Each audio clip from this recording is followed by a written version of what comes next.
Assalamu alaikum warahmatullahi wabarakatuh. Ashama kam jirtu hordoftoota channel YouTube Abdul App barnoota baay'ee bareeda hawwii keenya yeroo dheeraa kan ta'e WhatsApp waan ajaa'ibaa qabatee dhufee jira. Kanaan booda gara YouTube deemuun gonkumaa isinirraa hin eegamu. YouTube asuma WhatsApp irratti argachuu dandeessu. Waan ajaa'ibaati akkuma amma asirratti ilaalaa jirtan waan namaaf YouTube irraa erguu barbaadan asuma irratti search gochuudhaan salphaatti sirba afaan Oromoo jettanii search gootan asuma irratti isiniif fida.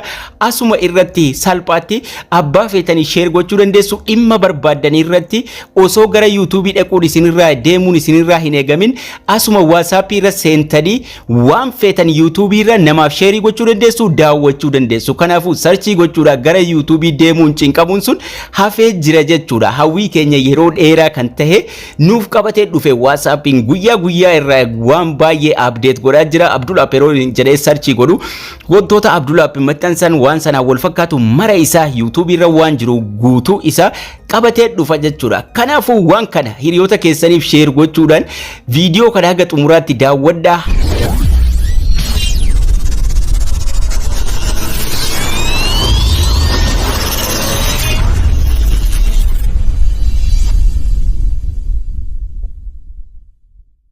Hawwii keessa yeroo dheeraatii keessan qofaa miti kan hunda keenyaati waan baay'ee bareedaa fi faayidaa guddaa qabudha. Wanni kun WhatsApp dhumara teenya YouTube asirratti argachuu dandeenya jechuudha. Kan walii ilaallu ta'a obboleeyyan haaraa taatan subscribe kun gurraachoftee jirti taanaan subscribe kana tuquun akkasuma beelii sanarra tuquu yeroo tokko ol ka jedhu irra kaahuu hin dagatina. Laayikiin sakandii xiqqoo isinitti fudhata. Laayikii tuquudhaan maqaa kiyyartuu itanii gara chaanaalii kiyyara yoo deemtan viidiyoo baay'ee barnoota hedduu mata duree viidiyoo jala mata duree playlistii jala argachuu dandeessu. Isinin jechaa eegan shares godhaa hiriyoota keessaniif.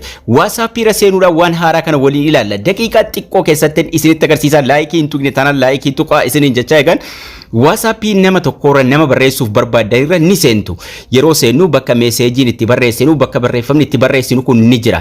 Kan isin fayyadamtan Samsung keyboardidhuma kanuma aappii sana wajjin dhufu akkasuma yoo kan biraa buufattanis ni qaba ofirra. Waan kana originaaluma ka bilbilaa wajjin dhufu mallattoolee adda addaatu bakka kana jira.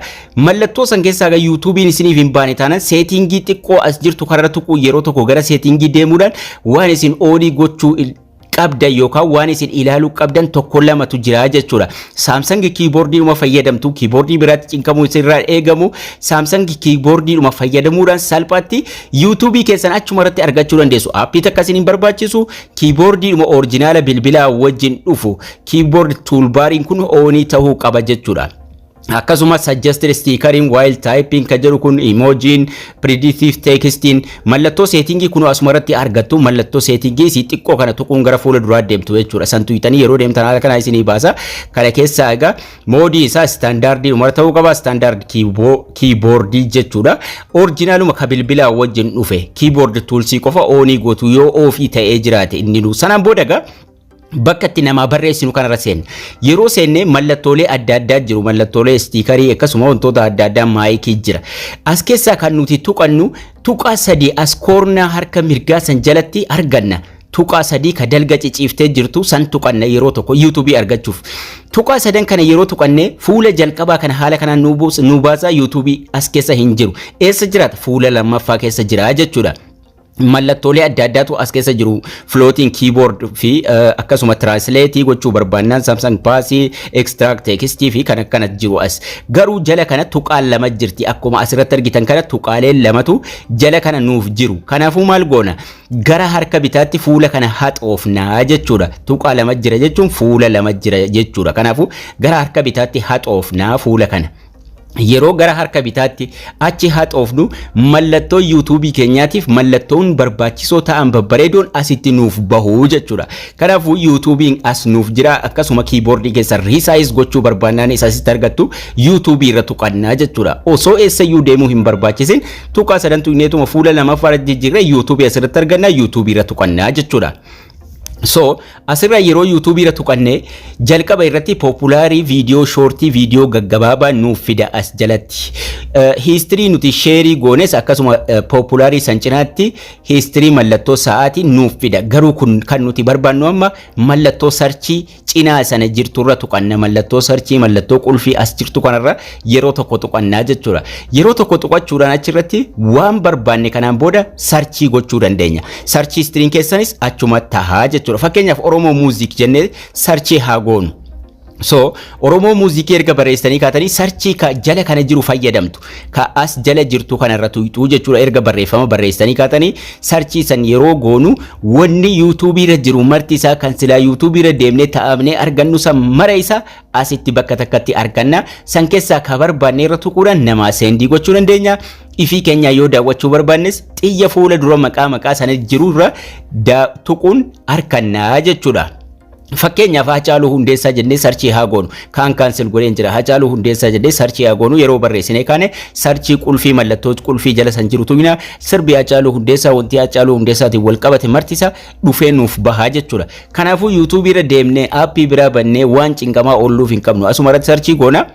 Yoo ofii daawwachuu barbaanne xiyya fuula dura maqaa sanii jirurra tuqnaa jechuudha. Yeroo san tuqne nuuf banaan ni taphachiifnaa jechuudha. Garuu namaa erguu barbaannaan maquma sanirra yookaan immoo suuraa nama sanirra tambinalirra tuqnaa jechuudha. Asumarra tuqna garuma kanaan irra tuqna. Yoo ofii keenya daawwachuu barbaanne qofa xiyya sanirra tuqna. Kanaafuu erguu barbaannaan gidduuruma isaarra tuqna. Ofii daawwachuu barbaannaan xiyya fuula dura isaarra jiru tuqna. Yeroo kana tuqnu namaa erguuf ni deemaa jechuudha. So asii nu bahee jira. Already sendii ni jira. Sendii goona. Sendii gochuudhaan ammas kabiraa ka barbaannu immoo sarchii godhannaa jechuudha.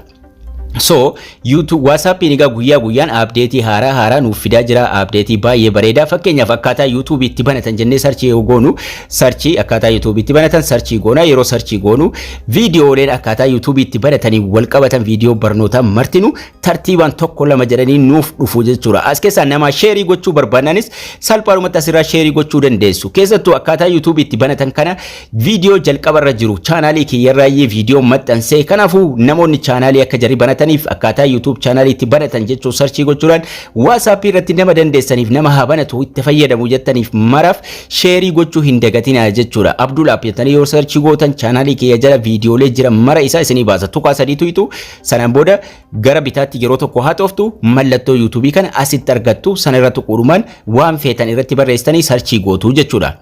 Sarchiin hin tuqaa Abdulaap waan jedhu irratti barreessuudhaan sarchii godha. Yeroo sarchii godhu waan Abdulaap baxxanse mara fidee dhufa jechuudha. Kanaafuu isinis chaanaalii keessan haala kanaan sarchii godhaa namatti erguu dandeessu. Akkasuma waan feetan nama jaalallee keessaniif maatii keessaniif waan feetan asumarraa sarchii godhaa nama feetanitti erguu dandeessu. Gara YouTube deemuun ta'aabiin sun martinuu hafeera jechuudha. So baay'ee salphaadha. Steppiin isaa WhatsApp guyyaan update baay'ee babbareedaa nuuf fidaa jira.